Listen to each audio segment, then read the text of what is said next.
नमस्कार। तो आइए समझते हैं कि आर्टिकल 14 अनुच्छेद 14 भारत के संविधान का जो अधिकार देता है भारत में रह रहे हर व्यक्ति को समानता के अधिकार का, ये क्या कहता है, इसे कैसे इंटरप्रेट किया गया है। इस वीडियो को मैं 3 छोटे छोटे भागों में डिवाइड करूंगी। सबसे पहले ये जानना ज़रूरी है कि आर्टिकल 14 जो है वो कहाँ से प्रेरित है, इसका फाउंडेशन क्या है। दूसरा, जैसे कि मैंने आपको पिछले वीडियो में भी बताया था कि आर्टिकल 14 में 2 अलग अलग क्लॉजेज यूज किए गए हैं, इक्वालिटी बिफोर लॉ और इक्वल प्रोटेक्शन ऑफ लॉ। ये 2 शब्दों का क्या मायना है। और तीसरा कि यदि कोई भी सरकार, चाहे संसद या राज्य सरकार, कोई कानून बनाती है तो कैसे इस बात का फैसला होगा कि क्या वो समानता के अधिकार का उल्लंघन कर रही है आर्टिकल 14 के अंतर्गत, या वो जो डिवीजन है 2 अलग अलग वर्गों को अलग अलग तरीके से ट्रीट करने का, वो संवैधानिक भी हो सकता है। देखिए, सरकार के पर्सपेक्टिव से देश में सब लोग अलग अलग उनकी रिक्वायरमेंट्स हैं, तो क्या सब लोगों को एक ही दृष्टिकोण से देखा जा सकता है, एक ही यार्डस्टिक से क्या उनका जो है उनको जो प्रोटेक्शन दिया जाना चाहिए वो क्या सबको एक जैसा दिया जाना चाहिए। यदि सिंपल भाषा में समझने की कोशिश करें तो क्या देश में, भारत में नागरिकों की जो रेस है वो क्या एक ही बिंदु से शुरू होती है। क्योंकि कुछ समाज ऐसे हैं जो ऐतिहासिक तौर पर पिछड़े समाज रहे हैं। अलग अलग कारणों से ये पता चल सकता है कि कुछ लोग भारत में इकोनॉमिक तौर पर, सोशल तौर पर और पॉलिटिकल तौर पर डिसएनफ्रेंचाइज्ड कम्युनिटी रहे हैं। तो क्या उनको बाकी लोगों के जैसे एक समानता से देखने का आर्गुमेंट देते हुए एक जैसा ही देखा जाना चाहिए, या आर्टिकल 14 ये कहता है कि समान लोगों के बीच में ही समानता का अधिकार दिया जाना चाहिए, और यदि ऐसा है तो फिर समान लोग किनको माना जाए। इन सारे सवालों का जवाब इस संक्षिप्त से वीडियो में। सबसे पहले शुरुआत करते हैं आर्टिकल 14 की ब्रीफ हिस्ट्री के साथ। देखिए, universal declaration of human rights 1948 पहली बार यूनाइटेड नेशंस जनरल असेंबली ने एक 30 अनुच्छेदों का छोटा सा डिक्लेरेशन पास किया।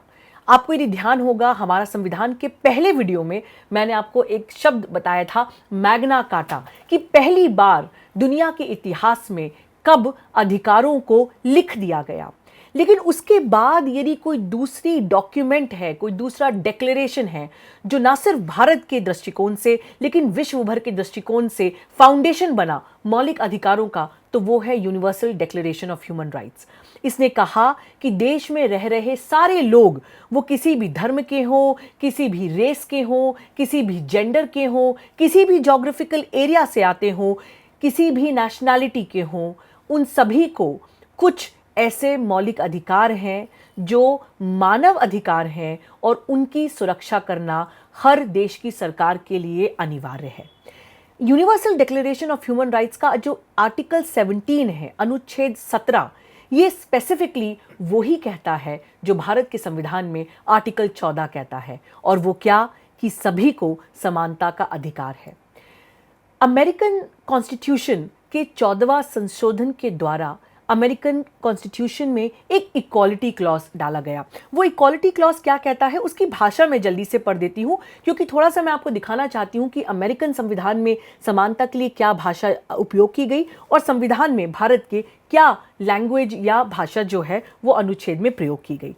तो अमेरिकन संविधान में जो इक्वालिटी क्लॉज है वो कहता है, इसको मैं जल्दी से आपको अंग्रेजी में पढ़ देती हूँ, that no state shall make or enforce any law which shall abridge the privileges or immunities of the citizens of United States, nor shall any state deprive any person of life, liberty or property without due process of law, nor deny to any person within its jurisdiction the equal protection of laws। इसमें एक phrase जो use किया गया है, due process of law, वो भारत के संविधान में नहीं यूज किया गया। क्यों नहीं और उसका क्या मायना है, इस पर भी मैं आऊंगी। लेकिन एक बार जल्दी से दोहरा लेते हैं कि भारत के संविधान में आर्टिकल 14 की क्या भाषा उपयोग हुई है। The state shall not deny to any person equality before the law or equal protection of the laws within the territory of India. राज्य भारत के राज्य क्षेत्र में किसी व्यक्ति को कानून के समक्ष समता से या कानून के समान संरक्षण से वंचित नहीं करेगा। एक बात गौर करने वाली ये कि जो शब्द उपयोग हुआ है वो है एनी पर्सन। आर्टिकल 14, जैसे कि मैंने आपको पिछले वीडियो में भी बताया था, काफ़ी व्यापक भाषा का उपयोग करता है। इसके बाद आने वाले आर्टिकल 15, आर्टिकल 16, आर्टिकल 17 और आर्टिकल 18 नागरिकों के लिए है, लेकिन आर्टिकल 14 ना सिर्फ नागरिकों के लिए है, लेकिन सभी व्यक्ति जो भारत की टेरिटरी में, भारत के क्षेत्र में रह रहे हैं, उनके लिए भी सुनिश्चित करता है समानता का अधिकार। एक दूसरी बात कि भारत में आर्टिकल 14 को इसलिए भी कॉर्नरस्टोन ऑफ इंडियन डेमोक्रेसी कहा जाता है क्योंकि किसी भी हालत में आर्टिकल 14 को सरकार संशोधन द्वारा भी, अमेंडमेंट के द्वारा चेंज नहीं कर सकती। और क्यों? क्योंकि ये तो कहा गया केशव नंदा भारती में कि पार्ट 3 मतलब मौलिक अधिकारों में भी सरकार जो है आर्टिकल 368 के द्वारा अमेंडमेंट कर सकती है, लेकिन इन मौलिक अधिकारों में से भी वो अधिकार जो भारत के संविधान का बेसिक फीचर है उनके साथ छेड़छाड़ नहीं हो सकती। और अलग अलग जजमेंट्स में, बहुत सारे जजमेंट्स हैं जिसमें सुप्रीम कोर्ट ने कहा कि आर्टिकल 14 जो है वो भारत के संविधान की रीढ़ की हड्डी है, बेसिक फीचर है, इसको बदला नहीं जा सकता। तो फिर जल्दी से आते हैं दूसरे प्रश्न पर कि ये जो दो फ्रेजेस यूज हुए हैं भारत के संविधान के आर्टिकल 14 में, इक्वालिटी बिफोर लॉ और इक्वल प्रोटेक्शन ऑफ लॉ, इनमें क्या अंतर है?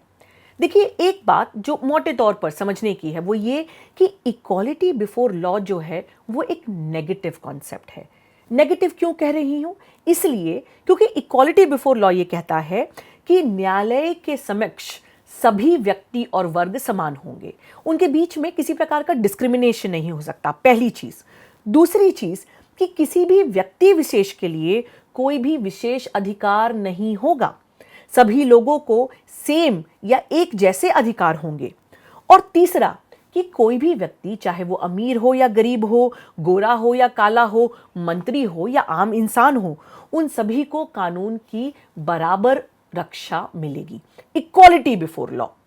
लेकिन आप कहेंगे कि ये सुनने में तो अच्छा लग रहा है, लेकिन क्या प्रैक्टिकल एप्लीकेशन में इक्वालिटी बिफोर लॉ भी भारत में है? देखिए, इसके बहुत सारे एक्सेप्शंस हैं। उदाहरण के तौर पर आर्टिकल 361 अनुच्छेद 361 ये कहता है कि भारत में जो प्रेसिडेंट हैं या अलग अलग राज्यों में गवर्नर हैं, उनके पास कुछ विशेष अधिकार हैं। भारत में जो जजेस हैं या पब्लिक ऑफिसर्स हैं, उनके पास भी कुछ स्पेशल पावर्स और राइट्स हैं। एक जज के खिलाफ में आप उसी प्रकार से केस नहीं ला सकते जैसे कि एक आम इंसान के ऊपर ला सकते हैं।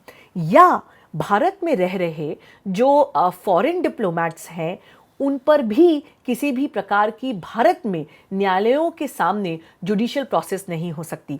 तो आप कहेंगे इतने सारे एक्सेप्शंस हैं, फिर इक्वालिटी बिफोर लॉ क्या हुआ? देखिए, इक्वालिटी बिफोर लॉ का मतलब है कि सभी लोगों को समानता का अधिकार तो दिया गया है, लेकिन जो कुछ वर्ग हैं, कुछ कारणों की वजह से उनको विशेष अधिकार दिया गया है। तो आर्टिकल 14 की जड़ में जो एक बात है वो समझ लेना जरूरी है कि कई बार हमें अलग अलग लोगों को कुछ विशेष अधिकार देने पड़ेंगे, लेकिन सवाल ये उठता है कि क्या वो विशेष अधिकार किसी कारणवश दिया गया है?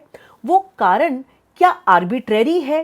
क्या सरकार का मन आया तो किसी वर्ग को विशेष अधिकार दे दिया गया, या उसके पीछे कोई कारण है? यदि उसके पीछे के कारण को समझा जाए, और न्यायालयों के पास हमेशा अधिकार होगा कि सरकार जो कारण बता रही है उस कारण में जाए और फिर अपना मन बनाए कि क्या आर्टिकल 14 के अनुसार वो कानून संवैधानिक होगा या असंवैधानिक होगा। देखिए, जैसे सीएए एनआरसी के समय पे क्या वाद विवाद था, यही तो विवाद था कि क्या जो भारत के बाहर रह रहे लोगों को, जिनका अलग अलग धर्म हो सकता है और 3 देशों से यदि वो भारत आते हैं, तो उन्हें नागरिकता के लिए भारत की सरकार कंसिडर करेगी, लेकिन उसमें मुस्लिम्स शामिल नहीं थे। तो सवाल ये था कि क्या धर्म को या धर्म के बेसिस पर दो अलग अलग वर्गों का सरकार क्रिएशन कर सकती है, एक वो जो हिंदू हैं या जैन हैं या क्रिश्चियन हैं या पारसी हैं, और एक तरफ मुस्लिम। इसके पीछे का कारण क्या है और क्या ये संवैधानिक है, ये सवाल था सीए एनआरसी डिबेट में। अब आते हैं दूसरे शब्द पर, इक्वल प्रोटेक्शन ऑफ लॉ। जहां इक्वालिटी बिफोर लॉ नेगेटिव शब्द है, वहां इक्वल प्रोटेक्शन ऑफ लॉ एक पॉजिटिव शब्द है। इसका मतलब होता है कि सरकार यदि चाहे तो उन लोगों के लिए जो बराबर समाज में नहीं है, बराबर क्यों नहीं है, उनका ह्यूमन राइट्स और मौलिक अधिकार तो बराबर हैं, लेकिन वो इकोनॉमिक तौर पर पिछड़े हुए हैं, वो सामाजिक तौर पर पिछड़े हुए हैं, महिलाएं हैं जो पुरुषों के जैसे, उनका यदि हम इतिहास देखें तो बराबर के अधिकार महिलाओं को अभी तक नहीं मिले हैं। तो उनके संरक्षण के लिए, उनकी सुरक्षा के लिए यदि सरकार कोई कानून बनाना चाहे तो वो इक्वल प्रोटेक्शन ऑफ लॉ में आएगी, क्योंकि ये माना जाएगा कि पिछड़े हुए वर्गों को प्रोटेक्शन देने का काम भी सरकार का है। तो सभी लोगों को यदि सरकार कहे कि एक जैसा ही अधिकार दिया जाएगा, और वो लोग जो एक्चुअली में असमान हैं ऐतिहासिक कारणों की वजह से, तो वो आर्टिकल 14 के अंतर्गत असंवैधानिक नहीं माने जाएंगे। इस पे आर्टिकल 15 और बहुत सारी बातों को जोड़ता है, जिसे हम अगले वीडियो में समझेंगे। इसको मैं कुछ उदाहरणों के तौर पर आपको समझाना चाहती हूँ। देखिए, आर्टिकल 14 के अंतर्गत जो अलग अलग कानून आए हैं, जो महिलाओं के प्रोटेक्शन के लिए हैं, जो शेड्यूल ट्राइब्स के प्रोटेक्शन के लिए हैं, जो कुछ प्रिजनर्स को लेकर रूल्स ले डाउन करते हैं, वो सब actually equal protection of laws के तहत संवैधानिक माने गए हैं। अब जैसे कि केरला एजुकेशन बिल आया, काफ़ी पहले सालों की बात है, और उसने ये कहा कि सरकार का अधिकार होगा कि किस स्कूल को रिकॉग्नाइज करना है और किस स्कूल को रिकॉग्नाइज नहीं करना है।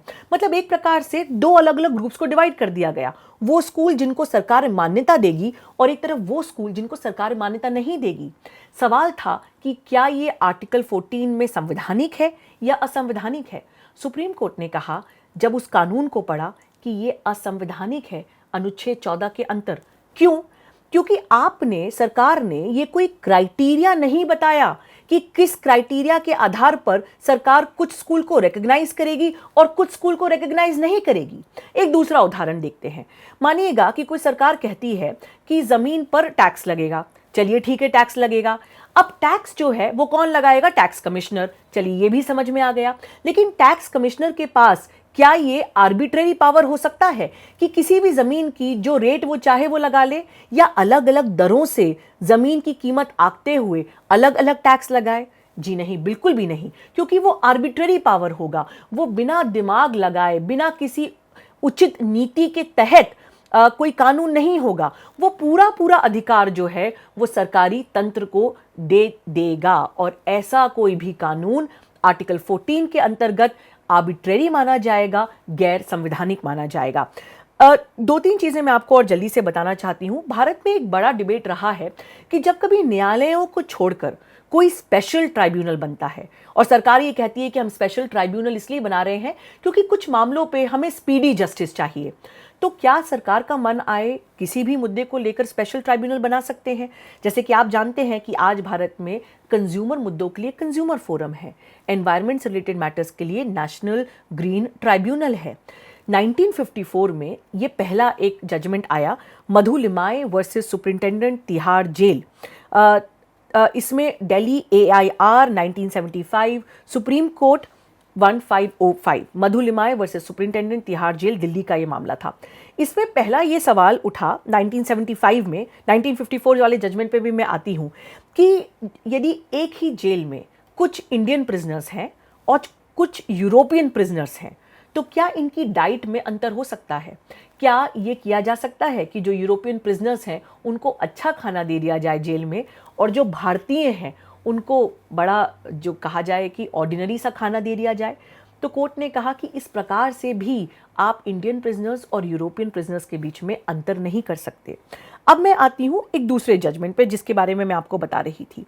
वो ये कि यदि ये कहा जाए कि IAS, Indian administrative services, IFS Indian foreign services या IPS इंडियन पुलिस सर्विसेज, क्या इन तीनों सर्विसेज में जिन लोगों का सिलेक्शन होता है उनके लिए सेम रूल्स होना चाहिए या अलग अलग रूल हो सकते हैं? इस पे सुप्रीम कोर्ट ने कहा कि नहीं, ये अलग अलग 3 कैटेगरी हैं जिनके अलग अलग पर्पसेस हैं। एडमिनिस्ट्रेटिव सर्विसेज में जिसका सिलेक्शन होता है उसका बिल्कुल अलग पर्पस है। तो यदि सरकार अलग अलग कानून या रूल्स बनाती है IAS, IFS और IPS के लोगों के लिए, तो वो आर्टिकल 14 का डिस्क्रिमिनेशन या वायलेशन नहीं होगा। एक बात ये भी ध्यान रखिएगा कि आर्टिकल 14 जो है वो सिर्फ सब्सटैंटिव राइट्स की प्रोटेक्शन नहीं देता, लेकिन प्रोसीजरल लॉस की भी प्रोटेक्शन देता है। मतलब सरकार चाहे तो ऐसा नहीं कह सकती कि हम एक न्यायालय बनाएंगे जिसमें जिन लोगों के ऊपर रेप के केसेस लगे हैं उनको बिना सुने ही उनके खिलाफ में न्यायालय जो है वो अपना जजमेंट दे सकती है, क्योंकि ये प्रोसीजरल लॉस का वायलेशन होगा। ये प्रोसीजरल लॉस के मुद्दों में इक्वालिटी सुनिश्चित ना करना होगा।